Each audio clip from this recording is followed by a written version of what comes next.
Good morning. Good morning. Could you start by telling us your name and branch of service? My name is John. Last name is Diaz or Diaz, and I was in the U.S. Navy. Okay.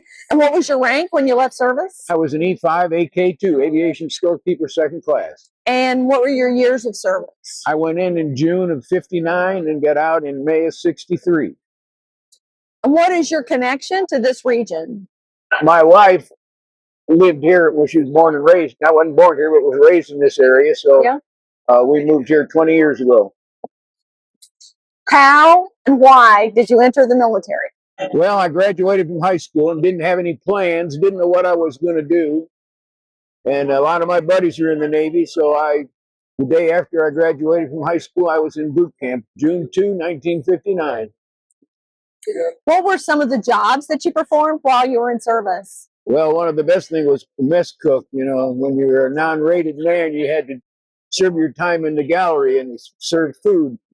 I was actually was an aviation storekeeper that supplied parts for airplanes of the squadron that I was in.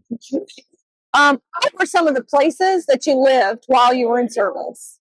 I lived in NAS Oceana, Virginia Beach, and I lived in Norfolk. And while I was in, that was the only two places I lived. How did you stay in touch with friends and family? Well, I stayed in touch mainly by phone. That's about the only way we had back in those days. There were no interstates, so we all drove on two plain roads. Could you share with us a memorable experience from your time in service? Very memorable to me is it was in October of 1962, and I was at home with my wife and child. And we had one of these little small screen TVs back then, and they came over that all active duty personnel report to your duty station. And I didn't know what to do, so I left the wife and child and went to the ship in Norfolk, and we were involved in the Cuban Missile Crisis. So we were in the blockade. And that was probably the most memorable because we were out to sea for 45 days, and that was the longest I'd ever been at sea for that long.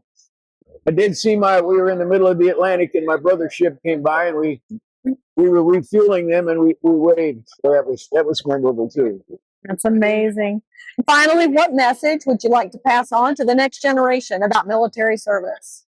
Military service at times is not fun, but you learn discipline, you learn how to square yourself away, and you learn to work as a team. Thank you so much for your time. Thank you.